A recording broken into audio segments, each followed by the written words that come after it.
ನಮಸ್ತೆ ಮಕ್ಕಳೇ, ನನ್ನ ಚಾನೆಲ್ಗೆ ಎಲ್ಲರಿಗೂ ಸ್ವಾಗತ. ಇವತ್ತಿನ ವಿಡಿಯೋದಲ್ಲಿ ಸ್ವಾತಂತ್ರ್ಯ ದಿನಾಚರಣೆಯ ಒಂದು ಸುಂದರ ಕನ್ನಡ ಭಾಷಣ.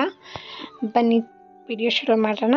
ಈ ಸುಂದರ ಸಮಾರಂಭದಲ್ಲಿ ಆಸೀನರಾಗಿರುವ ಪ್ರಮುಖರೇ, ಪ್ರಾಂಶುಪಾಲರೇ, ಶಿಕ್ಷಕರೇ, ಈ ಸಭೆಯಲ್ಲಿರುವ ಸಭಿಕರೇ ಹಾಗೂ ನನ್ನ ಪ್ರೀತಿಯ ಗೆಳೆಯರೆಲ್ಲರಿಗೂ ಶುಭೋದಯ.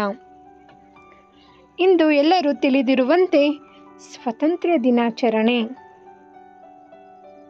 ಈ ದಿನಾಚರಣೆ ಕುರಿತು ಮಾತನಾಡಲು ಅವಕಾಶ ಕಲ್ಪಿಸಿದ ಎಲ್ಲರಿಗೂ ಪ್ರಥಮವಾಗಿ ನನ್ನ ಧನ್ಯವಾದಗಳನ್ನು ಅರ್ಪಿಸುತ್ತೇನೆ.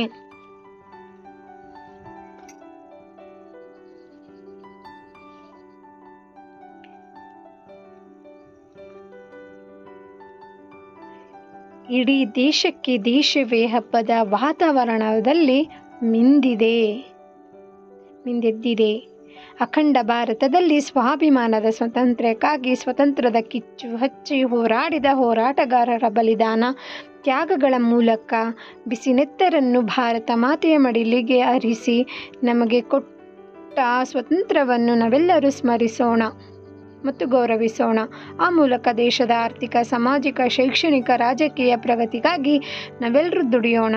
ಭಾರತ ದೇಶದ ಸತ್ತಾತ್ಮಕ ಪ್ರಜಾಪ್ರಭುತ್ವ ವ್ಯವಸ್ಥೆಯನ್ನೊಳಗೊಂಡು ಬೇರೆ ಬೇರೆ ಧರ್ಮ, ಜಾತಿ, ಭಾಷೆ, ವಿಭಿನ್ನ ಸಂಸ್ಕೃತಿ, ಸಂಪ್ರದಾಯ, ಆಚಾರ ವಿಚಾರಗಳಿದ್ದರೂ ವಿಭಿನ್ನತೆಯಲ್ಲಿ ಏಕತೆಯನ್ನು ಸಾರುವ ನಮ್ಮ ಭಾರತೀಯರಿಗೆ ಭಾರತ ಒಂದು ಧರೆಯ ಸ್ವರ್ಗವೇ ಸರಿ. ಭಾರತೀಯರು ತಲೆ ಎತ್ತಿ ಎದೆ ತಟ್ಟಿ ಗೌರವಿಸುತ್ತಾ ಆಚರಿಸುವ ಸ್ವಾಭಿಮಾನದ ಹಬ್ಬವೇ ಆಗಸ್ಟ್ 15ರ ಸ್ವಾತಂತ್ರ್ಯೋತ್ಸವ. ಆದರೆ ಸ್ವಾತಂತ್ರ್ಯ ದಿನಾಚರಣೆ ಒಂದು ದಿನದ ತೋರ್ಪಡಿಕೆಯ ಕಾರ್ಯಕ್ರಮವಾಗಬಾರದು. ದೇಶ ಮತ್ತು ದೇಶಾಭಿಮಾನ ಎದೆಯೊಳಗೆ ಇದ್ದಾಗ ಮಾತ್ರ ಸ್ವಾತಂತ್ರ್ಯ ಎಂಬುದು ಪರಿಪೂರ್ಣ ಅರ್ಥ ಪಡೆಯುತ್ತದೆ. ನಮ್ಮ ಶಾಂತಿ ನೆಮ್ಮದಿಗಾಗಿ ಪ್ರಾಣವನ್ನೇ ತ್ಯಾಗ ಮಾಡಿದ ವೀರರಿಗೆ ಶ್ರದ್ಧಾಂಜಲಿ ಸಲ್ಲಿಸುವ ಪ್ರಮುಖ ಅವಕಾಶವಿದೆ. ಉಜ್ವಲ ನಾಳೆಗಾಗಿ ಎಲ್ಲರೂ ಒಟ್ಟಾಗಿ ಕೈ ಜೋಡಿಸೋಣ. ಮತ್ತೊಮ್ಮೆ ಎಲ್ಲರಿಗೂ ಸ್ವಾತಂತ್ರ್ಯ ದಿನಾಚರಣೆಯ ಶುಭಾಶಯಗಳನ್ನು ತಿಳಿಸುತ್ತಾ ನನ್ನ ಈ ಮಾತನ್ನು ಮುಗಿಸುತ್ತೇನೆ. ಮಾತನಾಡಲು ಅವಕಾಶ ಕಲ್ಪಿಸಿದ ಪ್ರತಿಯೊಬ್ಬರಿಗೂ ನನ್ನ ಧನ್ಯವಾದಗಳು. ಜೈ ಹಿಂದ್. ನಿಮಗೆ ನನ್ನ ವಿಡಿಯೋ ಇಷ್ಟವಾದರೆ ಪ್ಲೀಸ್ ಲೈಕ್ ಮಾಡಿ, ಶೇರ್ ಮಾಡಿ, ಹಾಗೆ ಚಾನಲ್ನ ಸಬ್ಸ್ಕ್ರೈಬ್ ಮಾಡಿಕೊಡೋದು ಮಾತ್ರ ಮರಿಬೇಡಿ. ಮತ್ತೆ ಮುಂದಿನ ವಿಡಿಯೋದಲ್ಲಿ ಖಂಡಿತವಾಗ್ಲೂ ಸಿಗೋಣ. ಬಾಯ್.